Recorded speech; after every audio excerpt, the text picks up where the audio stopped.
So that's always going to exist. But yeah, and I'll close this so I don't drone on.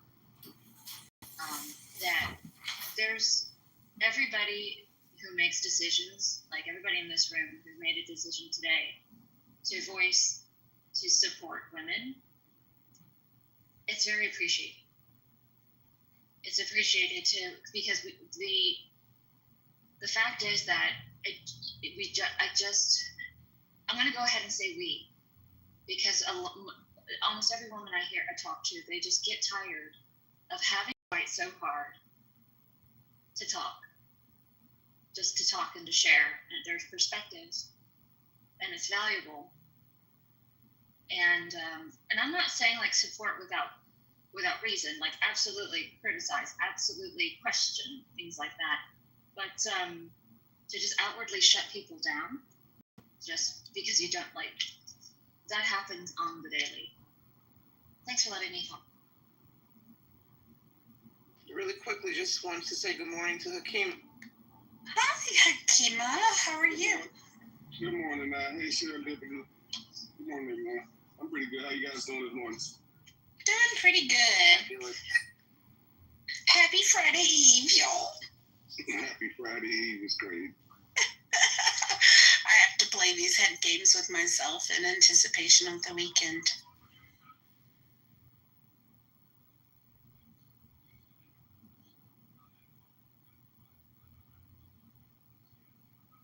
Yeah, everybody here, I hope you heard that. Oops. I hope you heard that. Just thank you, everybody. Just thank you for supporting the women and everybody, and the fellow men who are willing to listen. It's just thank you. I mean, Kristen, I'll be honest, I go into other rooms and, I'll be obnoxious as fuck and like talk over people and stuff like that. But I mean, I highly respect the moderators in the room, and, I know how to act and, behave when I'm in a room where like this kind of stuff really matters. So I think that's kind of it, I mean, I'm here to learn more than anything, to be honest with you. And I learned a shit ton in this conversation. I had no clue. I mean, I heard random things. I didn't know really what they meant. I never really looked into them. And you just explained a lot to me. I thought it was super helpful. George, I sent you an invite. I see your hand raised.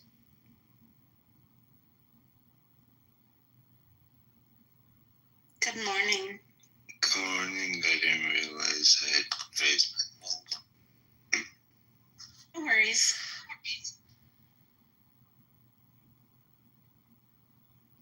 AI though. She's GPT-5. It takes you places.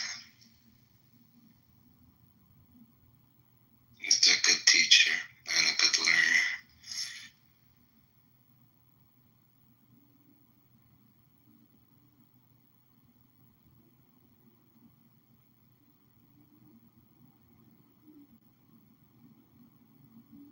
I'm just waking up.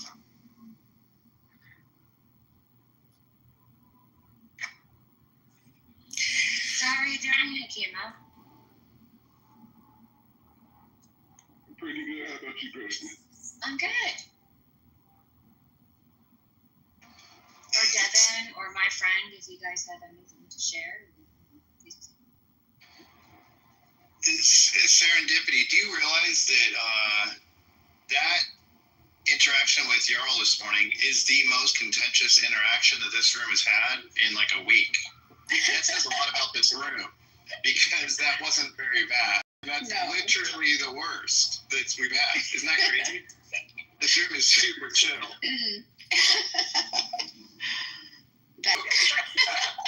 Depends if you're going for audience size or Charles, in spite of Charles' extremely critical opinions of me, when I have never been anything but hospitable to him, Charles is always welcome to come on stage and spit his opinions.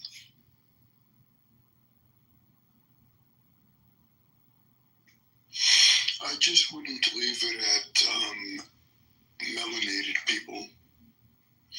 It is in playing the same role or different roles on melanated people.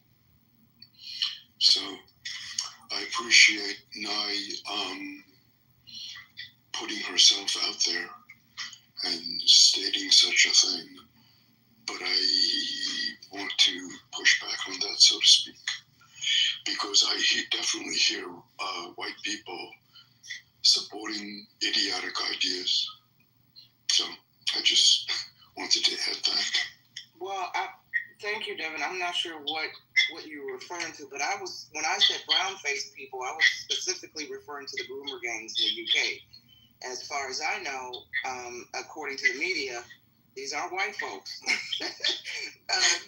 harboring these girls. And I'm not saying that white men or white people aren't, and we don't have our criminals in the sex trafficking and rape area. I'm not saying that. I'm just saying the UK and the UK media has specifically noted that the groomer gangs are these immigrants. And these immigrants are just so happen to be brown-faced folks from, Muslim countries and African countries.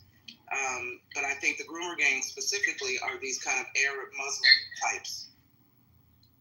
I guess it's just the last person one interacted with, which leaves an impression. I hear white people recently say pretty, it's basically leftists that I find supportive of these things. I mean, most of the population must have elected these people to government, and many of them, most of them, I don't know what the population breakdown is in Great Britain, but a substantial portion of white people voted people into office who tolerate these crimes. I think the African American community has been voting leftists for decades, as far as I understand, by huge margins. But nobody here is that stupid to fucking, hey, let's start not bringing this up. It's like a cultural issue. This is not a debate. It's not about race. It's not about the color of the skin. It's about what kind of culture are you accepting in your fucking country. And it's disgusting that we're not saying, hey, let's prosecute these people. The UK signed into a stupid treaty in the 1960s that prevents them from being able to deport any of these people. So that's part of the bigger problem. That Germany and all these other countries that fucked around and found out because they were colonists and imperialists. It's like, hey, you fucked around. Now people are saying, hey, you have to really have a sense of responsibility. You have to give back to those societies, help those people. Well, you keep bringing in the wrong kind of people. You're not really doing background checks. You're not really doing any of these things. And it's just because you feel guilty. You should be responsible not only to the people that you've displaced around the world, but to the people that you have a responsibility to in your own country. And it's a shame because 2 years ago I wanted to work in fucking England, but this kind of shit just kept coming up, and I was like, okay, you know what, this is not really the kind of place. And it's like a bank wanted to pay £400,000 for us to go work there, and it's like, no, I'd rather not. I'd rather not go work in the fucking UK because it's disgusting like that. And I'm not saying people are disgusting. I'm saying the culture has collapsed, and you no longer have safety. You have people being harassed, and like that little Scottish girl. That little fucking Scottish girl who's like, yo, I got a knife and a little pickaxe. When it comes to that, that's when I've had enough. That's fucking just. I know, man. I know. I moved here 3 years ago. By the way, if you had gotten a $400,000 banking job, the amount of taxes that you pay, you'd probably walk away with about $180,000 a year. It's like fucking insane how much they're taxing people on variable rates. So if you earn more, you get taxed more. But it's insane amounts of it. It's fucking crazy. But yeah, that little girl, I mean, it's gone so viral that the UK can't cover this up anymore. They've been trying to cover it up for years. Their whole narrative is falling apart. And I mean, did you hear about the Lucy Connolly woman who went to prison for a longer term than literal rapists in this country because she said, for all I care, burn the hotels down or whatever on social media. That case is obscene.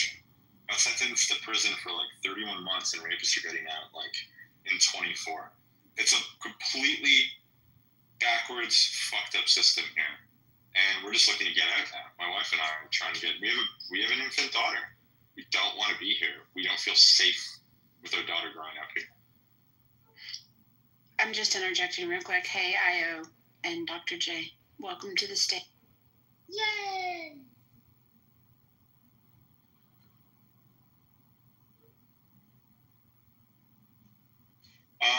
To the chat, Celeste, I would say I don't even know. I don't know if it's incompetence at this point or if it's on purpose, but it's getting pretty close to being on purpose at this point. It's just obscene what's going on here. And I mean, this is the thing: is the British people are at the end of their rope. They're not taking it any longer, and this is why we have nationwide protests every week. I mean, if I don't mean to go back on the grooming gang things, but there was an independent report on it saying that there are actually, instead of 50 towns and cities affected, it's actually closer to 85 after they investigated it, and that they're still ongoing. They haven't been tracked down. They haven't been prosecuted. Most of these guys that have done this they're still active in tons of regions. So the police don't want to do anything about it, and this is why the people in the UK are so fucking done. And this is why I'm getting the hell out of this country, because this is the most inept thing I've ever seen in my life, and it's crazy. Ewan, I have a question for you. So you mentioned that the Conservative Party in England, that AOC would fit in nicely, and that's how liberal it really is kind of skewed there. Do you think that can you correlate that with the idea that America is obviously on a pushback toward hyper-liberalism and, extreme liberal politics when it comes to fighting back on transgender agenda and the goofy stuff that politics have taken us to in America. So we're on a trend of fighting back against that. Would you say there's a correlation between where extreme liberal politics could take us in the United States and what London is seeing today? I think that the UK, the people that live in the UK are actually overwhelmingly conservative. So that's the weirdest part. The Labour Party, when they got voted in, they got a majority government, but something like 19% of the country voted. So only 19% of a country gave them the majority. Just so few people voted for the Tories because they were done, right? So I actually think that there's going to be a massive shift in the way that the government functions here very soon, because I think that I think democratically there's going to be a major shift in things coming soon. Kind of like the Trump crackdown on immigration and the huge cultural shift that Trump's trying to put in effect to fight the liberal agenda in the United States. Kind of the same thing on the horizon. Yeah, they're going to deport. They're going to deport a million people. They related. If anything, I mean, we can all agree that Trump is a disruptor in chief, right? He's disrupting the status quo, and it sounds like that's what England needs at this point.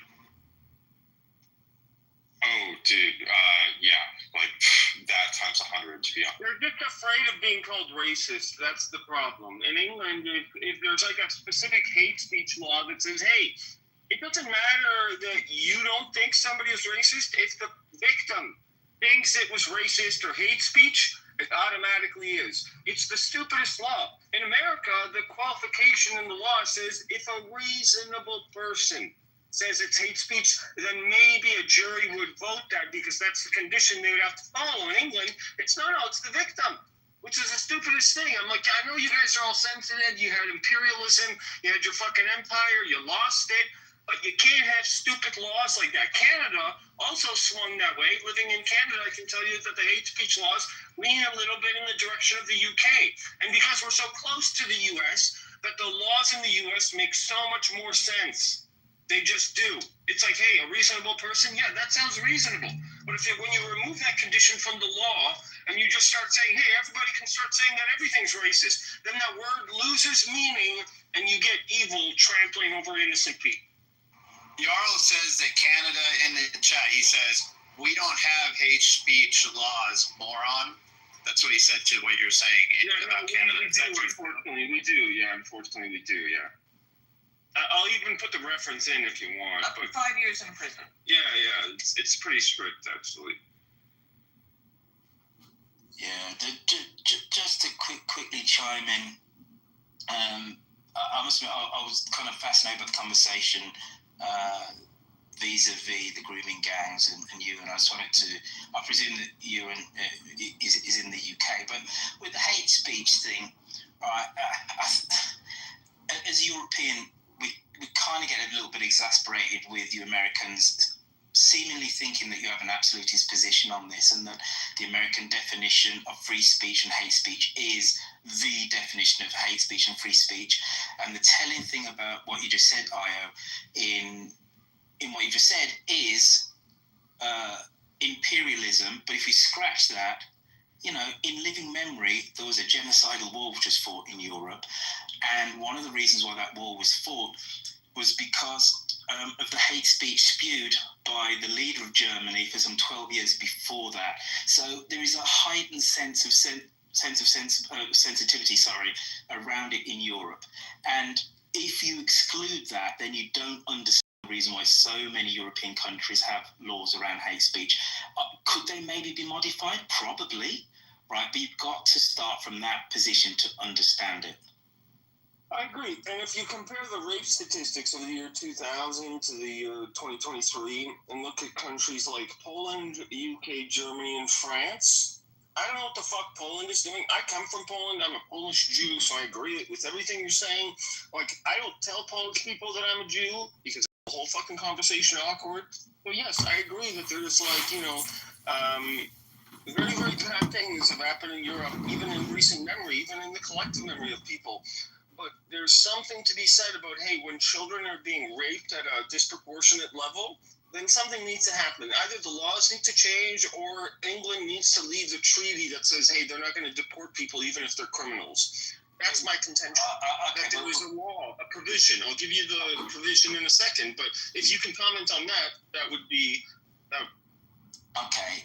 Well, I think you're slightly conflating two things. I don't claim to be any expert on the issue of the grooming gangs in the UK. I'm no expert, so that's a big caveat I'm throwing in at the start. But the vast majority of those grooming gangs and the heinous, disgusting grooming that was going on would be done by British citizens. So saying that we're going to deport them all, there was no legal basis to deport them from Britain to anywhere else.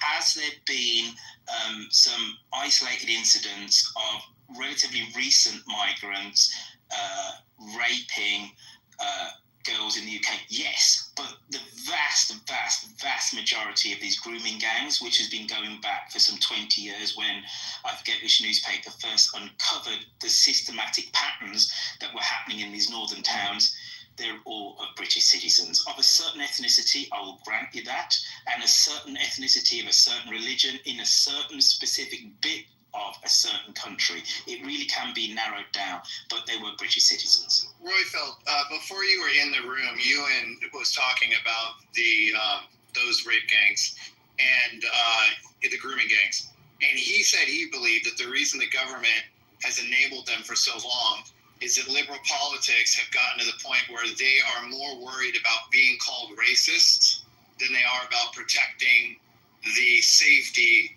of children. What do you say about that? It's a more complex question than that. Again, I'm no expert on this, but the first time that this, again, disgusting crime kind of came to the public fore was about 20 years ago. I think it was the Times newspaper that first reported on it. There were lots of local newspapers that were reporting on it, but it was suppressed by some bits of local media, and then it didn't quite make the national media because of certain sensibilities, because the pattern around this was a certain ethnicity, of a certain religion, of a certain specific bit of a certain country, and people what is that? some people were uncomfortable about that. What is that? What is that population? the certain bit. What is that for those? Pakistani Muslims, I think. Yeah, but it's more specific than that. They're from Kashmir. Yeah, it's Kashmir. Okay. It's a specific region of Pakistan, and because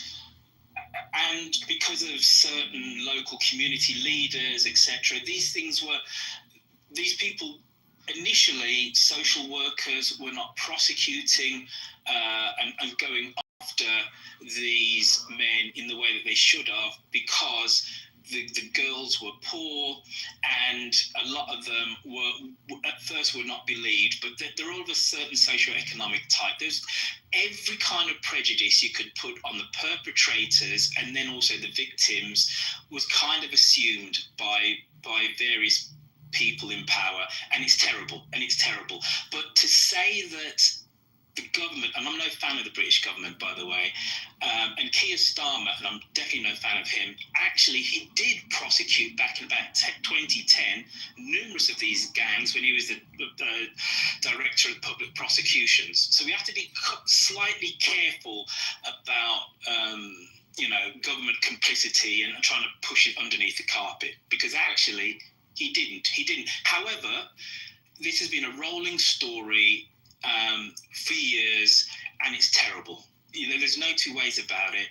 Girls were not believed because they were in care, they were poor, they were on drugs, all sorts, and people kind of pushed it underneath the carpet. That is the truth. That is the truth. So, Rochelle, I think that you are, I think you're correct. I think we have to be very careful about this. So first off, I would say that Keir Starmer was not complicit in any of this, and that he did prosecute people. But some of the other, sort of what you were talking about, first off, is I think what makes me the most upset, especially after reading some of the, social workers' write-ups about this, is that they weren't calling them, victims of underage child rape. They were calling them child prostitutes in the write-ups, which I think is disgusting. I think it's crazy that was the normalized language. So they were the other thing too is that it's not Keir Starmer, who was head of CPS at the time, that I would say is responsible for covering this up, but there are people that are in government now that are responsible. There's evidence to direct it their way. I don't know if you know who, I can't remember his last name, but this guy named Raha, who was a criminal investigator. He worked with MI5 for many years. He left and became an independent journalist uncovering specifically the grooming gangs.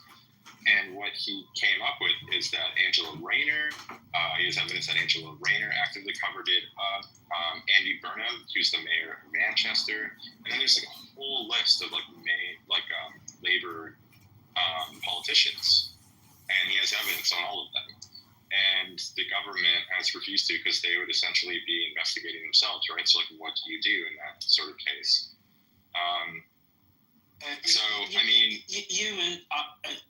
My massive caveat in this, and I said it at the start, is I'm no expert in this, and you seem to know more about the detail. One person's cover-up is another person's just benign neglect of an issue. But this, both sides of this can be true at once, in that this thing has gone on for 20 years, and every 3 months there is a case, and you just insert another British town where taxi drivers in effect have created this grooming gang. It's always around kind of taxi drivers as well.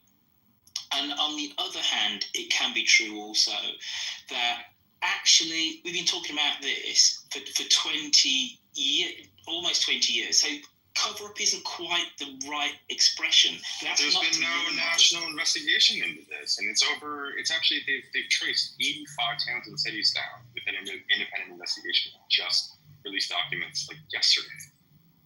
So I would say it is covered up. It hasn't been investigated.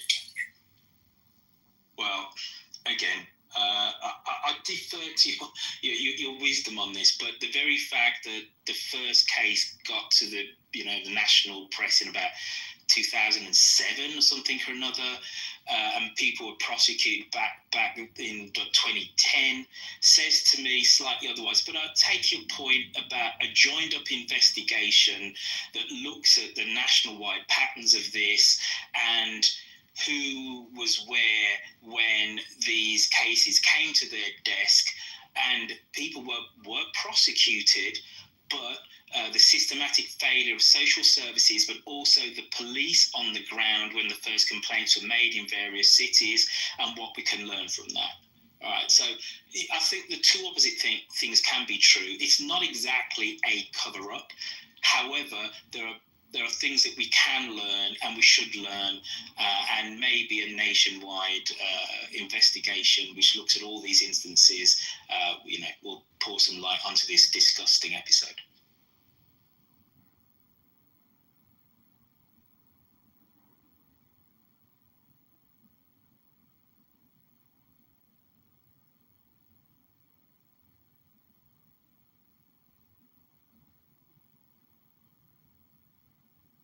Good morning, guys.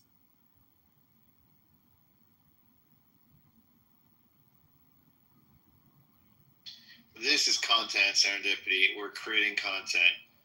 Good for us. Good morning, Holly.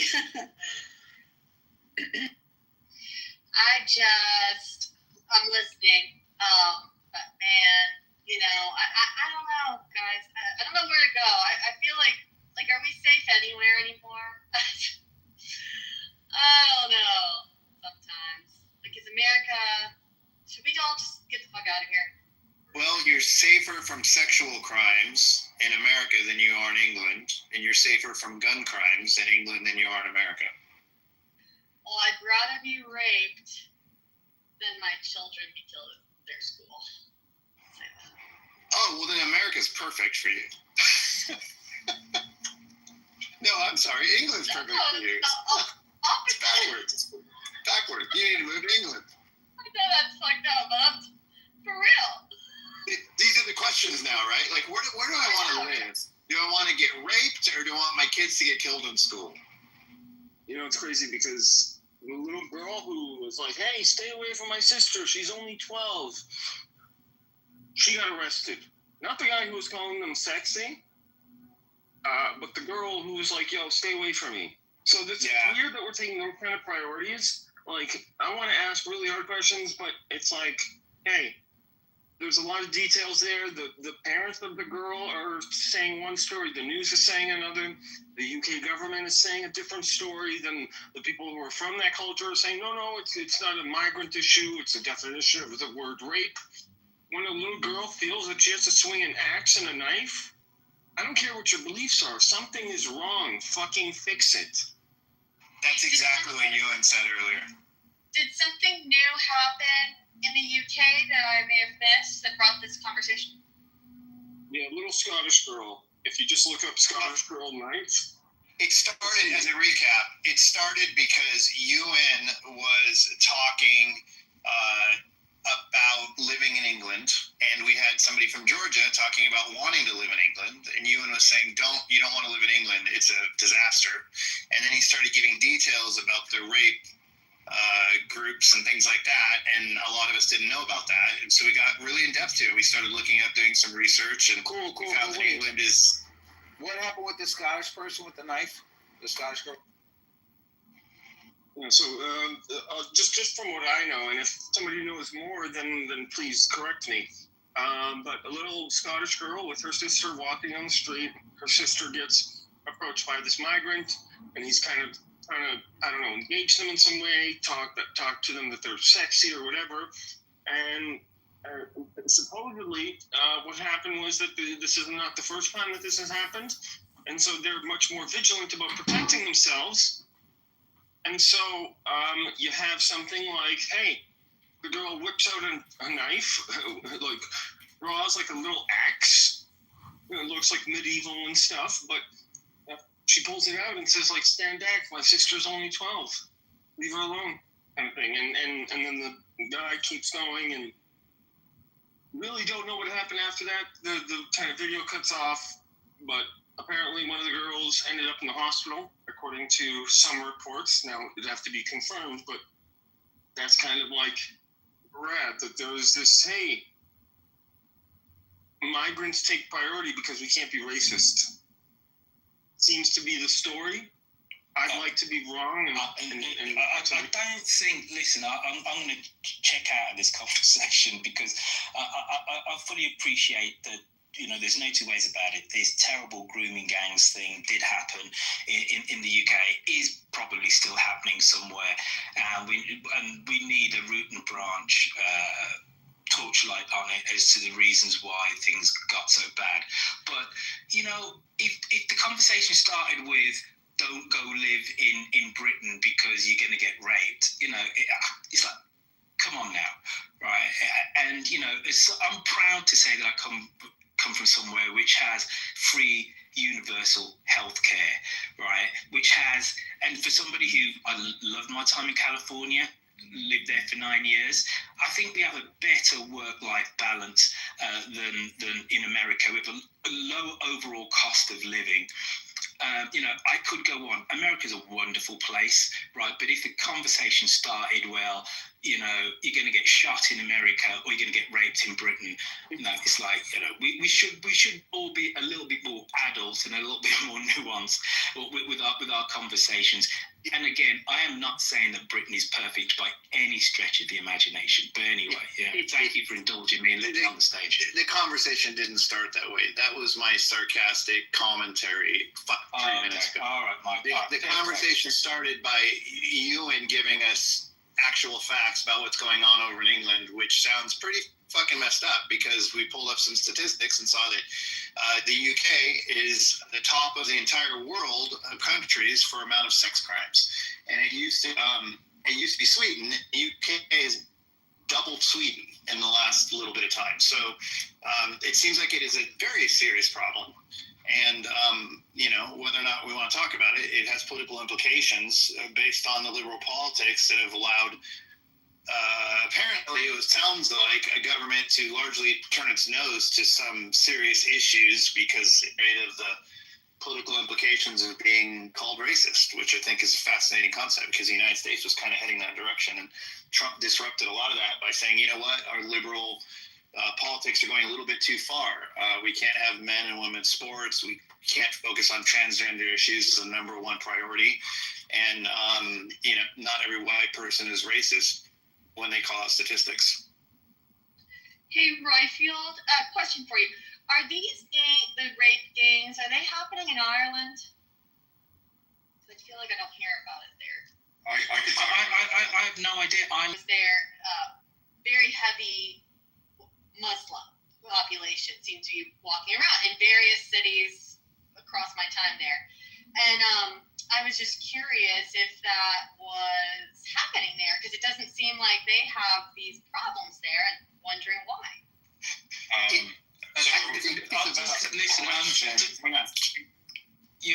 I'll just quickly just answer you, Holly, then I'm gonna bounce out of the room. Immigration into Ireland is a relatively recent phenomenon. So if you look at the mass migration of people from the island of Ireland, it's the potato famine in the 1840s. And Ireland has been a net exporter of people ever since. The population of Ireland, this is kind of from memory, so don't exactly quote me on this, but the overall direction of what I'm about to say is going to be true. The population of the island of Ireland in 1800 was about 6 million. And the rest of the United Kingdom was, I think, something like 10, something like that. The population of the island of Ireland is now 6 million, still 180 years later, whilst the population of the rest of the UK is 65 million. It shows you how much people left Ireland because of the potato famine in the 1840s. So hence you have the massive Irish population in Canada, in America, in places like Philadelphia, Boston, etc., Chicago, also in Australia. So all the way until the late 1990s, people left Ireland. If you were young and you had a family, you left Ireland. primarily actually to the UK. So my home city town, Irish descent. So the reason why I mention all that is when I went to Ireland, purely anecdotally, in 1996 the first time, I was literally stopped in the street because I was black, because you just didn't see non-white migrants in Ireland.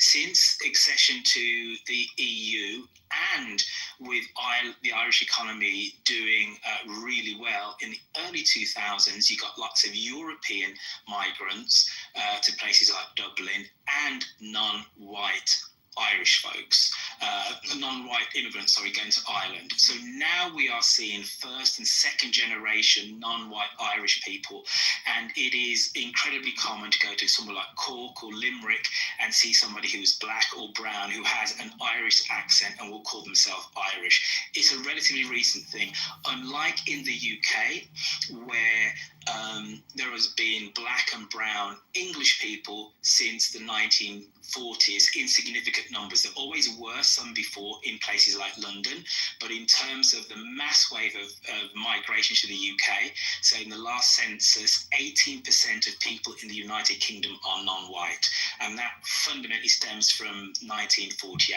Ireland is much more recent. Thank you. Ewan, did you want to chime in on? Oh yeah, I was going to agree with Royfield. I think like what's going on in Ireland right now, from what I've seen, is that because Ireland is still part of the EU, like the Republic of Ireland is still part of the EU. They still go by like EU law and stuff like that. So again, a lot of the migration there has been much more recent. But I mean, this is the other thing too, is that some of the issues in Ireland that have been arising has been illegal migration because they're part of the EU and they have to run by the ECHR, the European Court of Human Rights laws. There have been issues where they've been setting up these like huge migrant camps like all over Ireland. There have been like towns where illegal immigrants have been put in, and there's more of them than the actual population of the town. It's an incredibly tiny island. It's even smaller than the UK, and they've seen a massive influx very quickly of immigration. And some of it good, some of it bad. That's just the reality of it. I mean, with places like Scotland, for example, with the grooming gangs, things had not been investigated in Scotland previously, for example, but now that things are being investigated, it's starting to turn up that there were and are still active grooming gangs in Scotland. So, I mean, it's like incredibly complex what's going on here. But part of it is the fact that we don't have statistics because the government hasn't investigated yet. We don't have police reports because the police never reported on it. So that's kind of the issue that the UK is facing also, is that we don't know the full extent of all of this. There's independent investigations into the grooming gangs going on in the UK. There's one that just got released, I think, yesterday or 2 days ago, that you can, choose to believe or not. But the government has essentially been forced into a national investigation into the grooming gangs because something called the Casey report came out, highlighting the importance of doing a national investigation, as it has been actively covered up. So do you think that Ireland and Scotland could end up going down the road that Britain finds themselves in? Or do you think that they will? Yeah, I mean, Scotland is part of the UK, right? So same laws, same national government. Essentially, they do have sort of a separate government, but it's still essentially it's Westminster that still can call the shots. So yeah, I mean, I think it's starting to happen out there. I think that we're starting to see a lot of like migration happening in Scotland, but I mean, like England, it's been happening for years in sort of the main cities, the towns like Glasgow, Edinburgh. Dundee is the town where the girl with the axe and the knife. That's where that viral video comes from. But yeah, I mean, it's so complex. But I think the part that makes it the most complex is the fact that happens yet. And essentially, what the British people are the most upset about isn't the acts themselves, it's the actual cover-up from the government to police to even the caretakers that were supposed to look after these girls, you know? I think ways, and it's still active. There's still active grooming gangs going on, even though it's probably one of the number one things talked about in this country. So yeah, it's a really, really dark, sad situation going on here. Do you think Ireland, not Northern Ireland, but Ireland that's not, under UK rule, can they curb this before it becomes, do they have more autonomy, I guess? I know they're influenced a lot by Britain. I don't know how much, can they be spared? No. I guess. No. So Northern Ireland is under UK law, and they are actively actually moving migrants to Northern Ireland. I know that there was recently a huge riot where they burnt down 3 houses in Ballymena because a girl got raped by 3 migrant boys. They were underage too. They were all underage. But this is the thing, is that it's not really focused on race or anything like that. The girl who got raped was a mixed ethnic, half African, half Irish girl. I think the locals care about the Irish, and they're worried about what's happening to specifically underage girls. And the thing about the Irish that's a little bit different from the English culturally is that the Irish actually go out and riot much more than the English do. I think the English are a little bit more passive with this stuff. So yeah, we saw huge amounts of violence when that riot happened. And yeah, I would say that the entirety of the United Kingdom and the Republic of Ireland is all in a really weird state right now. The other thing that's interesting in Ireland that I could highlight is that the Catholics and the Protestants have actually been joining in marches together to defend against this governmental migration habits that they're bringing all these people in. So seeing these people who would have been murdering each other and fighting each other in the streets 30 years ago joining in marches is pretty wild, because if you lived in Ireland, that would not normally be the case. Wow, that's really interesting. Every time there's a school shooting in the States, I go down the rabbit hole of dreaming about leaving. And Ireland right now is probably top of my list. But then there's this. So I don't know. There's always something that makes me think twice.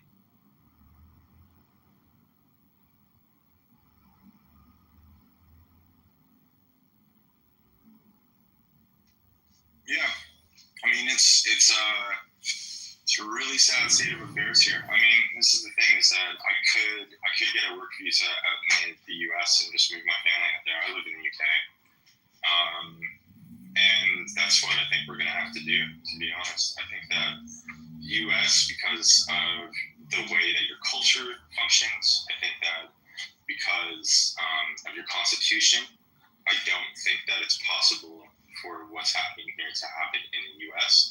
But with that being said, you guys have to be really, really, you have to pay attention to this, because I think that this is something that very could easily happen to you guys out there. I think there's little rumbles starting, and I feel like the UK is generally about 10 years ahead with social movements, whether it's people that we agree with or disagree with. So I would say you guys got to pay attention to what's going on in the UK, because it very likely could happen in the US as well. I think that you guys are safer because of your constitution and the safety that it derives. But with that being said, I don't know. I'm severely worried about you guys too. What is it about the Constitution that you think makes a difference in this matter? The Second Amendment. So specifically what you're saying is... Actually, sorry, the First Amendment and the Second Amendment together. Yeah, because free speech in the UK is gone. Are you saying we're safer because we have guns? I mean, yes, partially, but also the First Amendment, you have it in your Constitution. Free speech. We don't have free speech here. This is the problem, is that people that speak out about this get imprisoned all the time. They're in this country, in the UK, last year there were over 12,000 people arrested, put in jail for social media posts. I thought you also said that there are demonstrations every day about this. Of course, yeah. People are still allowed to protest. But you have to understand how people are freaking out. Yeah, but I mean, there's people being arrested left and right over this stuff too. There's lots of people being arrested during these demonstrations. There was a guy who yelled at a police officer last year during the Southport. Part of it was a riot, but this guy wasn't at a riot. He was at a protest, and he yelled at a police officer about it. This is the guy, Axel Ruda who murdered 3 girls in cold blood at a Taylor Swift dance party thing, and it's like a horrible story. And this older gentleman who's retired, he yelled at a police officer. Wait, hang on a second. And he got arrested. 3 girls at a Taylor Swift concert? No, at the Taylor Swift dance party. It was like a little neighborhood thing. Multiple, I think 8 girls got stabbed, 3 were murdered. He almost beheaded one of the girls. They were like under the age of 10. Axel Ruda. Who is that? He is a Welsh choir boy from Rwanda. But that's how the government portrayed him as. They called him a Welsh choir boy and murders 3 girls. So all the news stories portrayed it. And then when his picture came out, because he became 18 right afterwards, everybody's like, yeah, Welsh choir boy. And just look his name up. You'll see the picture of him. But there's a guy, I mean, this is just one example of many, who he yelled at a police officer, and he was sentenced to 2 years in prison just for yelling at a police officer during a protest. And he ended up killing himself in prison because he had health conditions, all sorts of, heart problems. Was that fellow who was the killer, was he born in England or in UK? I believe that he was born in Wales, but he was the son of 2 Rwandan refugees. So he's Welsh if he's born in Wales, right? Yeah, of course. He's a Welshman.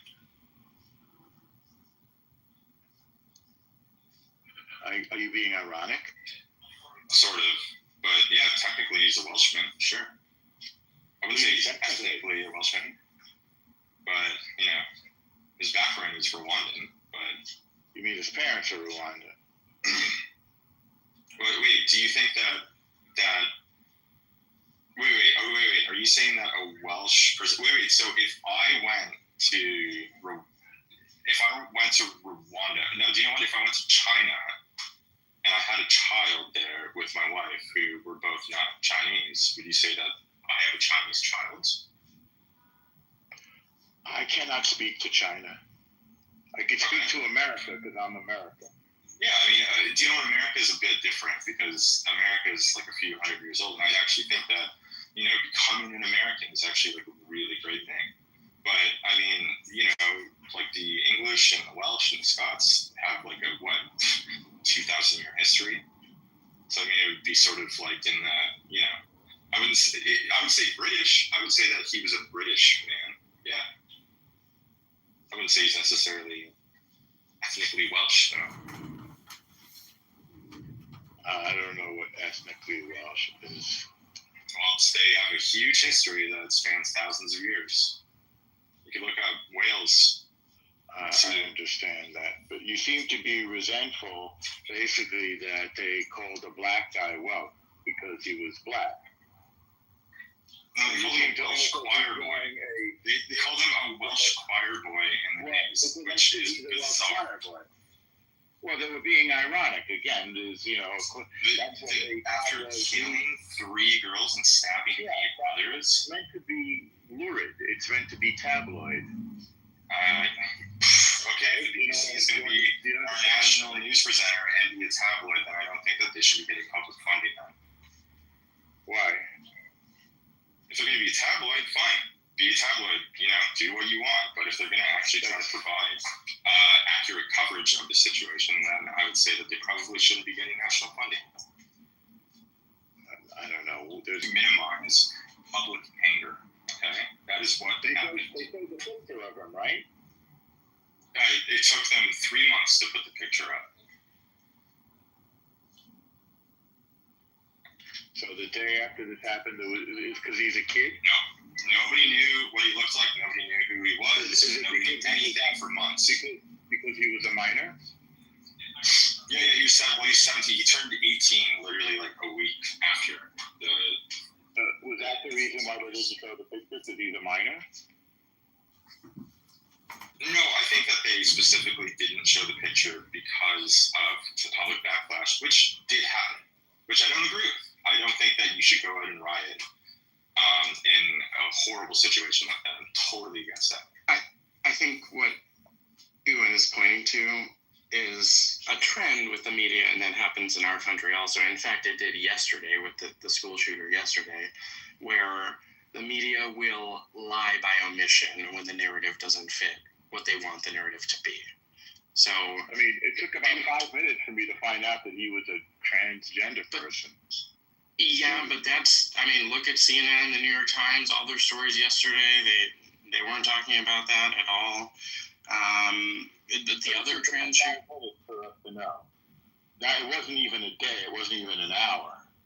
And we got the manifesto. Okay, so there was another shooter who was...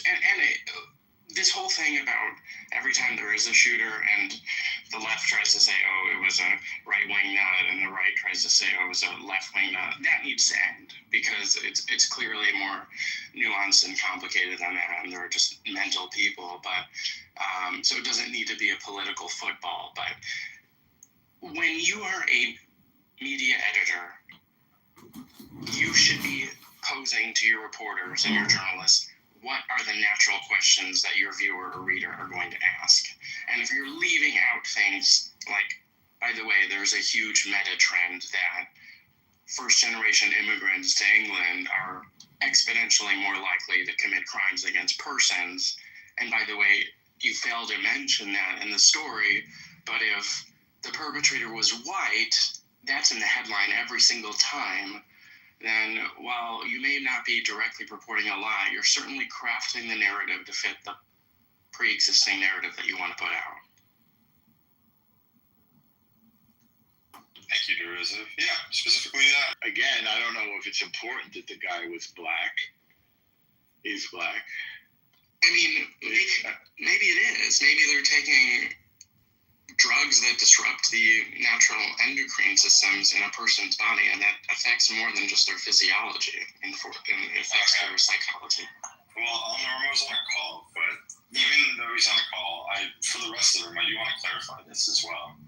Part of the reason why it was important that we found out that he was the son of Rwandan refugees is the fact that he had been, we have an anti-terrorist group, and this is the failure of the UK government. It's called PREVENT, and it's an anti-terrorism task force that investigates people to try to stop things like this from happening. He was referred to PREVENT 3 times before he did this mass stabbing of little girls, a Taylor Swift dance party thing. And in his writings, when he was in high school, he talked about how the Rwandan genocide should have never happened, and that the genocide should have been here. He said that multiple times. This is something this kid got sent to PREVENT 3 times and refused to investigate it, and then he goes to a party with children and he murders 3 of them and nearly beheads one of them. To me, come on. like, this is important stuff to talk about. The fact that the government failed so miserably in their basic duty of care to look after these girls whose lives are, they're either dead, or the girls who got stabbed whose lives are forever changed. Like, this is basic stuff. In the UK and in Europe, I certainly didn't until you and I actually talked about it at one point. It's starting to be talked about. I mean, I've been noticing, I listen to a lot of U.S. news and stuff like that. I like to pay attention to what's going on in the U.S. And I've been seeing, I think even Fox News talked about it. But I'm starting to see, a major shift of Americans starting to look in our direction. And I know it's not everyone. I know that there's a lot of people that still need to be sort of educated on it. But I really, really think that the microscope is starting to be put on the UK here. And it's really important that people do look into this, and you tell your friends and you tell your family about it, because it's really scary stuff. It's not the amount of violence that's going on here. It's not just the amount of sexual assaults or things like that, the rates of it that have gone through the roof in the past few years. It's also the fact that the government is trying to put people who speak out about it in prison any chance they get. So it's a really scary time here, and this is why I want to get the fuck out of this country. Yeah, and the only reason I said earlier, Darice, if you weren't here, I had noted while Ewan was talking, the only reason why I know about it is because, I spend an unhealthy amount of time on Twitter.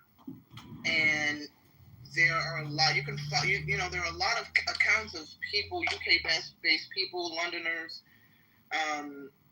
British folks, families who are directly impacted, families who film their family members being arrested for, either protesting against the groomer gang, speaking out, being directly impacted because of loved ones.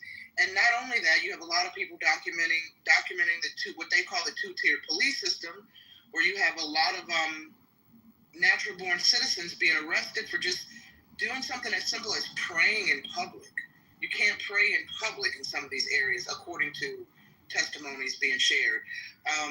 Also being arrested for things you post on social media. If you just speak out about, if you have a reaction to the groomer gangs or this massive influx of migrants, they're being arrested for taking to social media and using certain words. And seemingly these words aren't seemingly offensive, but the government has decided the citizens are not allowed to react. You got to be very careful. They police the language very heavily over there, seemingly. So you're right. The mainstream media isn't really covering this. You have to follow, kind of social media accounts, be on certain platforms, follow alternative news to really get the tea about what's going on, and it's very disturbing. I kind of felt that hesitation in Royfeld when he was here. He really wouldn't go there. It was super awkward because he acknowledged that it existed, but he wouldn't go anything deeper than that. And then he chose to leave the room when it started getting real specific. It was really awkward. I really felt like the blanket of censorship on the way that he responded emotionally and the things he said. Like he was like sitting up, being careful about every word. It was really weird. It sounded like talking to somebody from Saudi Arabia about women's rights or something. Like it was awkward. See, and I kind of, it's funny that you mentioned that because I was really paying attention to the Royfield reaction as well. And I adore you, but it made me think well, maybe this is specific to maybe it's just really bad in the region where Ewan's at, but it's not really considered a common thought process by a lot, because Royfield almost felt like he was being attacked, the UK was being attacked. He's black. What does that have to do with anything? Well, you're saying that he felt like the UK was being attacked. I would say he felt more like black people were being attacked. And I think that if there was any defensive tone in his voice, it was probably because he felt like, hey, it's not all black people. I don't think that I don't think he was defensive as a British man. I think he was defensive as a black man. Well, but no, Nia had already had that conversation and addressed the room that she was talking specifically about Muslims. I could sort of explain it to you because it's actually not a skin color thing. I think that he's actually just much more left wing, and I think that there's like essentially just like the U.S. a major culture war that's going on in the UK as well, and it's like by any means necessary we need to win. So a lot of people on the left aren't willing to actually address the grooming gang situation, and they are the type of people that would actively cover up the victims of this stuff. I'm not saying he would. I'm not for that. I'm definitely not putting those words in his mouth, by the way. But in that case, like I have seen tons of videos, and I know black men personally who would probably stand with the flag